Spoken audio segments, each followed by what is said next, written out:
Empecemos de una vez con este análisis. Hoy vamos a destapar la increíble y francamente esotérica historia de un hombre al que casi todos conocemos solo por ese famoso teorema que nos hizo sufrir en la escuela.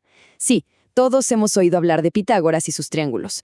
Pero bueno, la realidad histórica de quién era él realmente es muchísimo más profunda, oscura y misteriosa de lo que nos enseñaron en clase. Vamos a meternos de lleno en esto y a enfrentar una idea que, literalmente, pone de cabeza toda la narrativa histórica tradicional. La gran pregunta es, ¿era el padre de la geometría en realidad un poderoso mago? Es una de esas dudas que sacude por completo los cimientos de lo que creíamos saber sobre el mundo antiguo. Es que el contraste es brutal, como el día y la noche. Piensen en nuestra visión moderna, súper estéril. Un genio matemático, un lógico impecable, el padre indiscutible de la geometría. Pero, si nos vamos a los textos de los antiguos historiadores, la figura que aparece es casi salvaje. Para sus contemporáneos, Pitágoras se la ha visto como un chamán, un alquimista, un místico y un devoto sacerdote de Apolo. Nada que ver con un profesor de matemáticas, ¿verdad? Sección 1. Más allá del famoso teorema, descubriendo las raíces ocultas. Veamos de qué trata esto. Cuando empezamos a quitar todas esas capas que la historia le ha ido poniendo encima, descubrimos algo increíble. Resulta que los estudiantes de la antigüedad no veneraban a su fundador por saber calcular hipotenusas. Para nada. Investigaciones exhaustivas, como las del académico Peter Kingsley, demuestran sin lugar a dudas que estos filósofos operaban básicamente como magos. De hecho, a Pitágoras se le daban títulos literales como mago, hechicero, alquimista y hasta líder espiritual. Estábamos ante una figura con un poder oculto inmenso.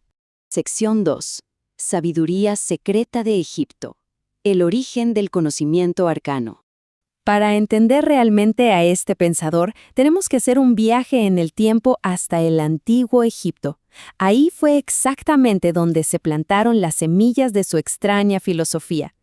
Lo que me parece fascinante es cómo la conservación de ciertos textos clásicos a lo largo de milenios nos da pistas de una corriente subterránea superpoderosa.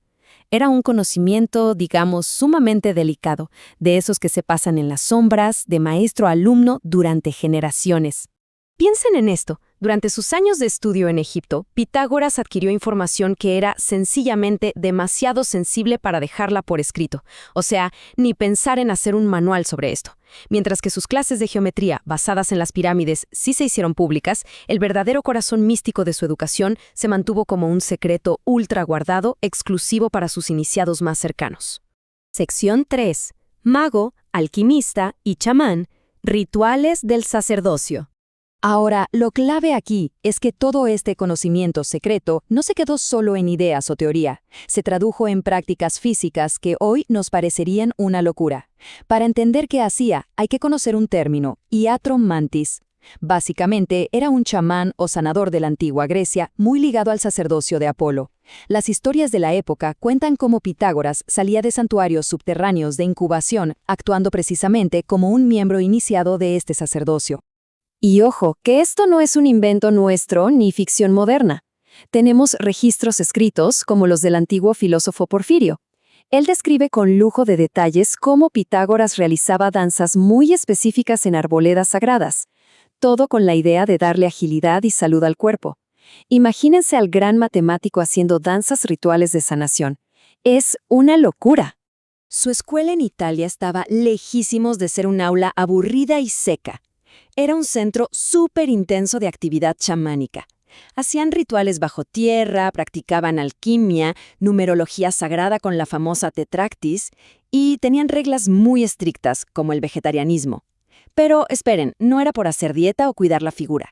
Este vegetarianismo era una herramienta de purificación espiritual absoluta, diseñada para controlar y armonizar esos impulsos irracionales de la naturaleza humana. Sección 4. Demonios y enseñanzas místicas, guiando al alma. Entonces, todos estos rituales tan físicos estaban atados a una filosofía cosmológica súper profunda. El pilar de todo esto era la metempsicosis. es decir, la transmigración de las almas, o lo que hoy llamamos reencarnación. Para los pitagóricos, el alma estaba en un viaje larguísimo, pasando por muchísimas vidas en diferentes cuerpos, con un solo objetivo: purificarse y lograr escapar de una vez por todas del opresivo mundo físico. Pero bueno, ¿qué pasaba cuando por fin lograbas purificarte? Según nos cuentan los textos de Plutarco, esas almas que llegaban a la meta se convertían en demonios o daemons. Y aquí hay que hacer una pausa y aclarar algo importantísimo. Olvídense de la connotación malévola que le damos hoy a esa palabra. No, eran almas avanzadas que, al liberarse de la reencarnación, regresaban como guías espirituales invisibles, como entrenadores benevolentes, para ayudar a los mortales a controlar su mente irracional. Y fíjense en esto, porque es brillante cómo conecta todo. Por un lado, tenemos el misticismo de Pitágoras, que dependía de estos daemons externos y de rituales súper estrictos para guiarte. Por el otro, vemos a la filosofía socrática que vino después, que toma esto y lo vuelve interno. Sócrates hablaba de su daimonion personal, una especie de voz interior que lo guiaba junto con la razón. Este concepto del daimon es literalmente el puente que une el chamanismo más antiguo con las bases de la filosofía clásica que todos estudiamos. Sección 5. El perdurable legado pitagórico, la cadena de custodia. Y bueno, todo este ambiente mágico y esotérico no desapareció con Pitágoras, para nada. Dejó una marca gigantesca. Si miramos la línea de tiempo, vemos una cadena de custodia perfecta e ininterrumpida. Arrancamos con los sacerdotes egipcios pasando sus secretos, llegamos a Pitágoras fundando su secta mística, luego Sócrates y Platón adaptando todo esto en lo que llamamos filosofía, y siglos después, Plutarco documentando todo. Queda clarísimo que lo que hoy consideramos filosofía formal y respetable nació de raíces 100% mágicas.